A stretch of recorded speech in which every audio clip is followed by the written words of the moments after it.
Welcome to the Loud Launch. Welcome to the Loud Lounge. Loud Launch. Welcome to the Loud Lounge. This is the Loud Lounge. Come chill at the Loud Lounge. We are chilling at the Loud Lounge. Welcome to the Loud Lounge with yours truly, Selective Free. And today, this is a show that has been on my bucket list since we've started the Loud Lounge. I have an icon that I can say for my generation of selectors, Lionface, otherwise known as Babyface of Eddie. Manners and respect. And welcome to the Loud Lounge. It's an honor, it's a pleasure, you know? So this is not an interview. We're just going to have a conversation and just talk about different things to make it easier for you. All right? Do your thing, man, because, yeah. As I said, it's an honor, it's a pleasure. I don't really do this a lot, but I'm going to give you, I'm going to oblige you. And yeah, we just make it happen, you know? No. Because we in the what? Loud Lounge. See? So make it work, yeah. So I want to talk to you because a lot of people know you from your DJing, a selector, formerly of Eddie's. But we want people to know you outside of the music. Who is Lionface? The more personal sides of you. You know what I mean? Like we know you worked in a record shop, am I right?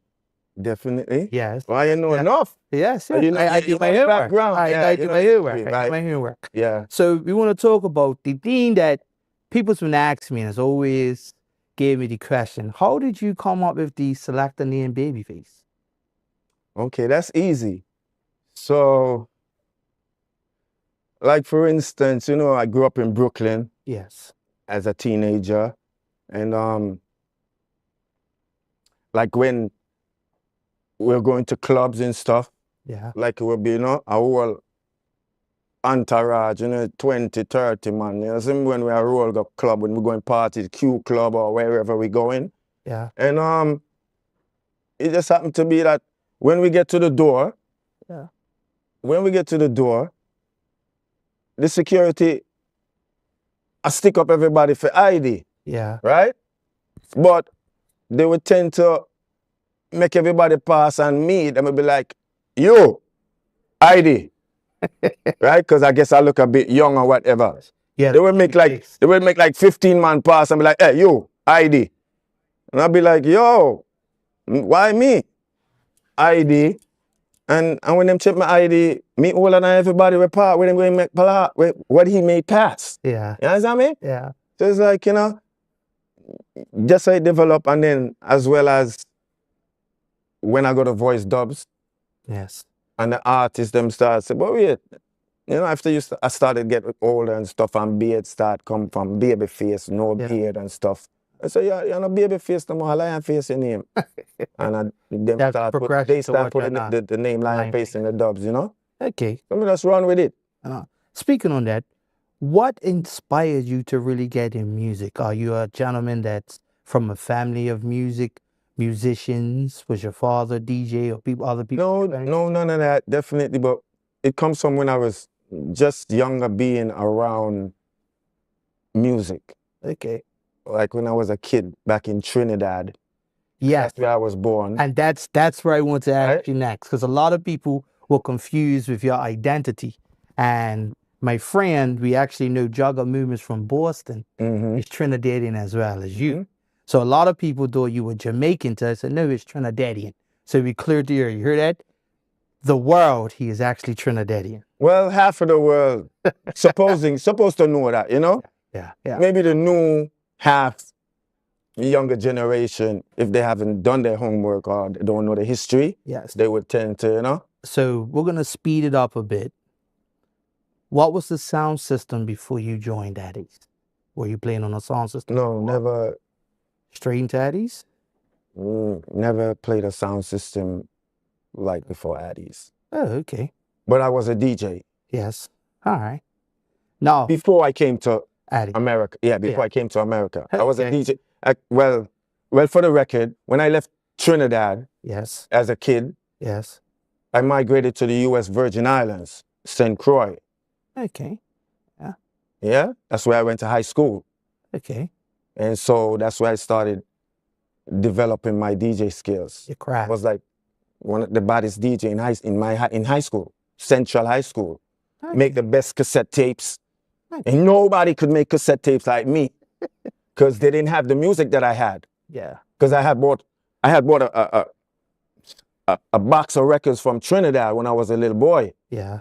Like, and when I migrated to the U.S. Virgin Islands, to St. Croix, the Virgin Islands, that culture only knew about Bob Marley and the Wailers, Aswad, Third World, You educated the about- group culture, you know, more cultural, right? Yes. So what I brought with me was some, what we used to call rockers, right? Which is Dennis Brown and Prince Muhammad and Bubba Mia, Bubba, we don't seek no trouble, and you know? Yeah. They weren't used to that.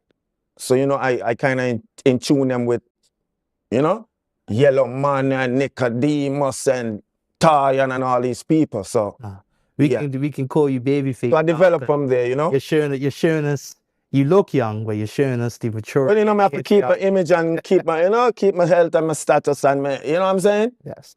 Now, what was it like? Like you said, you got on Eddie's. What was it like that first party you played under the Eddie's bar? Like, what was the emotions behind it? Playing in front of the big crowds and... Well, that was Addis Hi-Fi at the time, Yes. right? Yeah. It was just like, you know, a learning process, like a dream coming true, you know? Because I dreamt of, like, you know, being amongst the best of the best. The big boys, you know what I'm saying? Yes. And I just happened to drop in the right place at the right time. Yeah, timing was Because when I left the Virgin Islands Yeah. and migrated to New York, Yeah. like 2 blocks away, like, okay, like I would wake up the next day. I migrated from the Virgin Islands to New York, to Brooklyn, by my sister. And like the next day that I woke up, I took a walk 2 blocks. Like my sister lives on Sterling Place and Buffalo Avenue in Crown Heights. And I took a walk 2 blocks. Rochester, Utica. And right on that corner, I was like, what the? Who's standing on the corner? Nicodemus, Louis Lepke, you know, Jamaican Pastian. I'm like, what? What? It's like a dream, you know? A dream come Dream true. come true. And then, well, every day that's where I'm at. Okay. On the corner there, so, you know. And but those Jamaicans know all the artists that's in New York comes through on that corner and check, you know? That's a check-in. Yeah, and so that's when I start hang out. Now, let's fast forward for the Cause you go youngest deep fella- and, you know, remember say we in the what? Loud lounge, and we don't want to talk too much and get too loud. So we're gonna fast forward it off for my generation. We can recall you from the Clay House spinning wheel era. My place. When you used to come Bermuda. Salute to Mr. Every Choi weekend. Aming. Yeah. Salute to Mr. Choi Aming before we go any further. Yeah. Yeah, salute to the big man Choi Aming, you know? So we can honestly say back in the mid-90s to 2000s, he was a staple of Bermudian culture. So Definitely. me, quite younger than you, was a staple of seeing you and Tony Mataran going to dances and seeing you guys. So you were, as we stated before the interview, you was an influence for us. Give thanks. Yes. It's a pleasure, man, you know? Now, you've been on the clash scene, and we can officially say you was a touring DJ. What was it like when you went to certain parts of the world? Because you've done dances in Europe, you've done dances throughout the Caribbean and different parts of the Americas. What's it like when you go to different parts? Like, for instance, Bermuda, as you know, Bermuda, we have the Caribbean side of us, but we also have the British side of us. And what's it like adjusting for those different areas? Because tunes that are big in Bermuda may not necessarily... Definitely. Well, that's where it comes in being a professional, right? Yes. So every region that you go in, every zone, every country you go in, there's songs that is hot in that area. region, right? Yes. So you got to learn that right away. You go there, you're like, what's hot over here? You just got to do your homework. You know, it's, as you said, every country is not the same. Every place has different, you know, And for me, like going to all those different places over the decades Yes. is like, I was on a proving point anyway, Yeah. because I was like an underdog. Like, you know, being from a small island in Trinidad and you in this Jamaican industry, Yeah. right? So I was like, oh, really? Okay, I'm gonna prove to y'all. It's not about that. It's not about that. I'm gonna prove to y'all. So it was a proving point. So I was like, yo, I'm on it, not 100, I'm on it 300. Okay. I'm on it 8 days a week. I'm on it 400 days a year. I'm just on it. Eat, sleep, drink, dubs. Which dubs never been voiced yet? Which artist never voiced a dub yet? Well, Which rhythm dub? I want. My brains was just on overtime for decades. That's all I've been studying, you know, to elevate. So when I go to different places, I'm like, yo, I need to wreck this place. I need to make my name. Okay. And so that's what I did. Okay, now speaking on that, this is a question that I really saved for you. I'm interviewed a lot of people. How would you rate the current state of dancehall and reggae? Let's split them up. We'll put out there like the perspective on the Grammy ratings for a reggae album. Because to me, I can tell you from my perspective, it's very offensive to people. The people that win the Grammys for reggae are not people that you would say are not really current in the culture. Like selectors are not playing the music. Like the gentleman that won it, what was it, 2 years ago, the white band from California. They won Everybody was mad about. Yes. And I was like, how could these guys win reggae album of the year, but the real Caribbean diaspora that listens to the music, nobody knows it? Because it's like, you know, the people that's behind that, Yes. the game has changed. Like, you know, we used to sell records one time. It's units. We used to sell records, physical records, Yes, and CD. right? Yeah. And we could account for them, right? Yeah. The technology has changed the game like drastically. Yeah. Like, you know, so for instance, a record, a 7-inch used to be in what, $3? Yes. $3, By two 3 million songs either, or a song and a rhythm, a version. Yes. And 12-inch used to be in what, $5? Yes. The album was $10, Yes. $9.99. Yeah. One song now is like the streaming. The whole system messed up the whole thing. Yeah. Yeah. So I guess by now they're saying it's by numbers. It's how much is sold by numbers. But That's streaming. and then the gatekeepers, Yes. who are not really in the industry, but they the gatekeepers. And the thing is just change up. It's just not the same. So we used to sell units now. One record used to be, as we said, $2.50, $3. Yes. The streaming thing has kind of Destroyed mash up the thing. because it's not. Yo, somebody stream your song. You're not even. It's a what? How much of a penny? Yeah. Yeah. Are you serious? What is point something of a penny? Yeah. You know. Does that exist? Yeah. Yeah. How you do the mathematics? No, how does that? No, does that really exist? Is that real? Make it Point sense. something of a penny every time somebody listen to a song.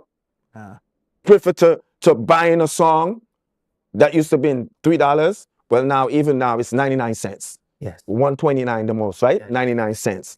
It's you know, it is what it is. So what could be done? You just gotta do your homework and learn the system and try to just Make your way through and make work. your way and do what you gotta do. Now, If you sit down studying about that, then it's over for you. now, another question I've been waiting to ask you. We talked about the DJ side. Let's get into your producer side. Some of us know you. Which is what I really want to do now. Yes. Now, speaking on that, who are some of your favorite artists? Because as a producer, we always have our bucket list of artists that we would like to put in a version or artists you would like to work with. Let's talk about some of your bucket list artists, and then we can also talk about Bucket list artists being in terms of that I would like to record. Yes. Yeah. Yes. And quite a few, you know. But I think my next production, Yeah. which is due this summer, I'm still doing a little tweaks and maybe voicing 1 or 2 more people on the rhythm. But I think like I kind of reached the top of my bucket list right now on my next production. Okay. But there are other artists that I would like to work with.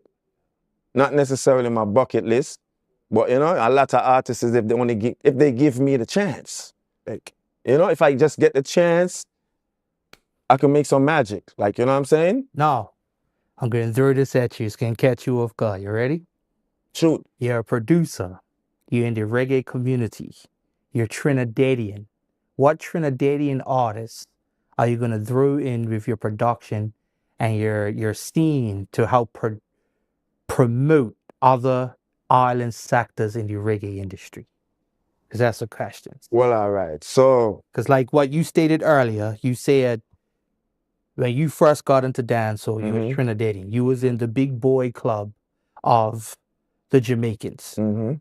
You brought you forth as a Trinidadian. Then you had David Rodigan. He was already out there. Then you had your Chinese, your Japanese section where you had Mighty Crown. Then you're looking at his other sons. Mighty Crown, who studied my book, who came after me. Yes. You got to make sure you clarify that. Who came after me? Right. We used to come to Biltmore with a book and a pen and sit down and study. Yes. Just make that be known. I like making that be known, you know, because a lot of the youngins don't know that, you know? Yes. All right. So how do you feel about what I believe that I would like to see in the future of reggae, that we don't just, a lot of people label reggae as a Jamaican entity, but reggae is really a worldly music. Definitely, it's you know what I mean? And it's like, message. Right. And what I like to promote now, because believe it or not, one of my favorite reggae artists is J Boog, and he's from the Samoan Islands.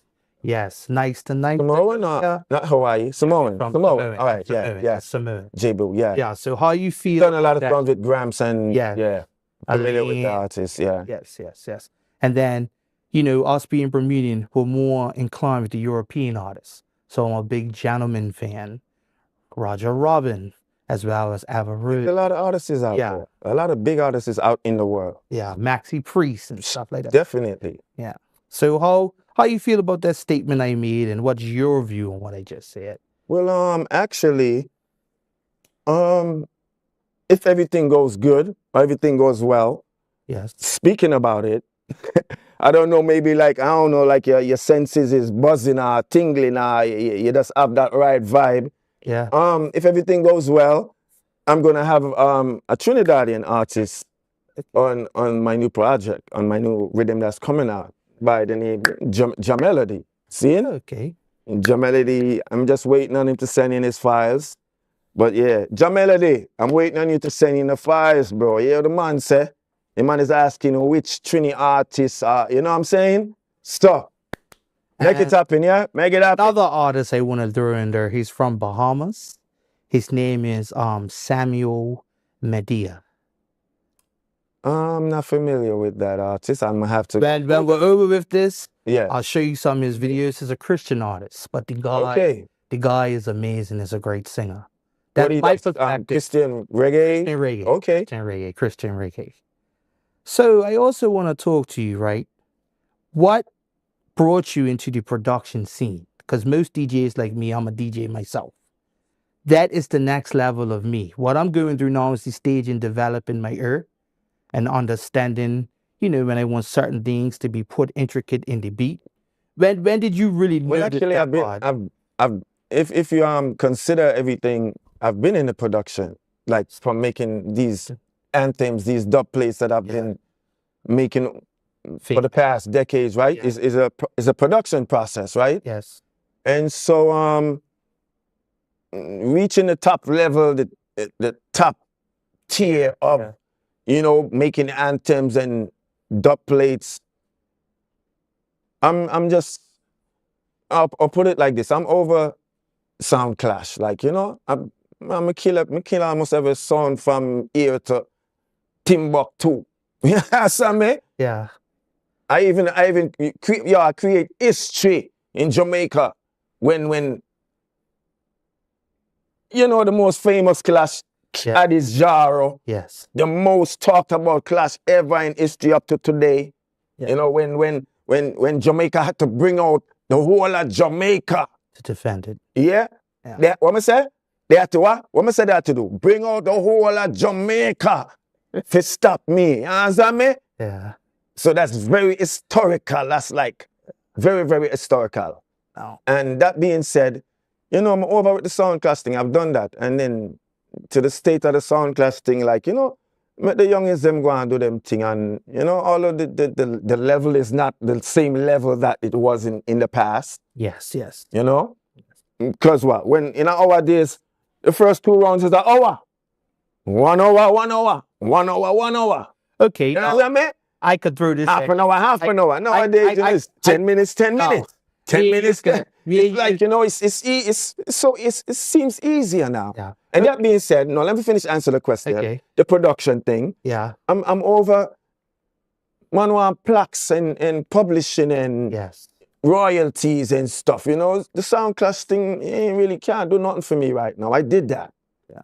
I need Billboard hits. It's a new stage. Yeah, I need hits. I need my song playing. I need my production playing on the radio, on the Billboard chart. That's my goal now. Okay. Now, speaking on that, you just talked about the Clash, and back in your day was an hour, and now it's got 1 hour, 1 hour, 1 hour, one. That's 2 hours. All right. Then you go down to 30 minutes. Now, I'm gonna heal you up, right? We're gonna have our discussion. How is it? It's hard for us young selectors to compete with the anthems that you created. Now, me and you can have this conversation, look at each other, and says half of the world has cut your Eddie's anthems and use them. They're blueprints. Right. You gave them the blueprints, but what this generation, and we could both admit, they're lacking the creativity that you had, because nobody really has their own anthems anymore. We play the anthems that work for other songs to get us through. Am I right? Wow, yeah, wow, that's crazy. Because you beat the creativity out of it. That's crazy. Also, we have to big up, you know, we have to big up the serial killer trooper. You understand me? Trooper. You understand me? So, G. Come on. yeah, with Squingy, that's on a different level, you know? Squingy is more MC. Yeah. Than a, you know? Yeah. He's more MC. Squingy, when I body him, he's more MC than a selector. You understand me? Okay. But on several occasions, I've seen him select and play and, you know, select and talk Yes. against addies, and it never work out. You know what I mean? In a Boston, you know, it's M80s and shit going off, and boom, I'm dynamites and shit, but dynamite sticks and shit, you know? Bermuda, I know I'm gonna get myself in a lot of trouble saying this, but Bermuda, I have to shake your hand, but I'm a buy hard bass Odyssey fan. It's all good, man. Everyone has their sound. Everyone has their sound. Squingy, I'm a buy hard Everyone has their sound. Squingy's a general. You see? R.I.P. Medan. Rest in peace, Medan. So- You me? What I want to ask now, who is Lionface outside of music? What are his hobbies? Is he into sports? Is he a family man? What does Babyface, aka Lionface, do in his free time when he's away from the production scene? When he's away from playing? Ain't no free time away from the production scene. It's Time away is 24 what- hours. Are you into 25 hours. Are you into sports by any chance? Not necessarily. I only watch or listen to sports when it's like the final game. Yeah. Final of the NBA. You say you're the Super Trinidadian. Bowl. Do you have any The cricket? in you? last World Cup match. Do you have just any the cricket in finals. you? Because you say you're Trinidadian. Cricket? Well, I used to play cricket when I was small in high school. You know what I'm saying? Okay. But I'm not really I don't watch cricket like that. But so far, we're having a great interview, and I want to ask you this question. Where do you see yourself in the next 5 years in the production side of Lionface? And where do you see yourself on a personal level in the next 5 years? Well, I have several, you know, businesses in mind Yes. and brand, you know, building the brand Yes. and getting those Billboard hits, Okay. like Billboard hits. That's all on my brain. Hit So- songs. Because, you know, over the years, because it's a lot of politics, you know. Yeah. Like, for instance, it's like for instance, in Jamaica, Yes. right? I'm not gonna talk the business. Got me the power? The loud launch. You hear that? Like in Jamaica. Those radio DJs, on the radio. You have to pay them for your song play. You see? Who don't like it, you know what to do. See? Yeah. Those radio DJs in Jamaica, you have to send an envelope for them. For your thing really play on the radio like that. Or then there's other DJs, the DJs start producing now, this DJ's producing, this DJ's producing, this DJ producing. So when you look now, they just playing each other's songs on the radio and stuff like that. For them play your rhythm, you have to send them an envelope. So over the years, that's, you know, my productions is not really played in Jamaica. By only certain people, it's played. Like, you know? So then now I'm like, okay, focus. I have to produce something that they have to play. The popularity and the They have to play. Yes. I'm working till that day. I'm going to produce something they have to play. Okay. They got to come here and say, oh, what? Yo, Lion Face, what happened? Send that thing for me now. Right? Yeah. So that's where my head is. Okay. That's where my head is in the next few years. This has been a great interview. I can officially say I finally got you off my butt. Finally. After ducking you for how much months? Yes. All right? 6 months. 6 months has been ducking me, Bermuda. But I finally got her. But I'm in and out. You know, I've been in Bermuda like 3 times in the past, 6 months. I'm in and out. We don't want to Man, I start make trouble. moves, you know, but We don't yo, want to start trouble. But they got it. The Loud Launch, see? Lion Face Live. So before we go, on behalf of the Loud Launch, it's been a great and intriguing interview. Honor again. I wish you all the best in your You got a lot. You got what a lot of people wanted. Yes. Like, But you know, see that we can actually say this is an exclusive. you got a lot on the that Loud people Launch. is hunting for right now, right? So it's yours truly, Selective Free, Babyface, aka Lion Face. Yeah, a lot of people in Brooklyn been inboxing me and say, yo, do free thing, man. Yeah. If you do, when you got Bermuda, check. I'm like, yo, I'm gonna make it happen. Yeah. But you know, it just didn't happen at the right time. But So it happened now. It happened See? right now. The time bam, was perfect. boom. So the Loud Lounge, we out of here. Banging. Welcome to the Loud Launch. Welcome to the Loud Lounge. Loud Launch. Welcome to the Loud Lounge.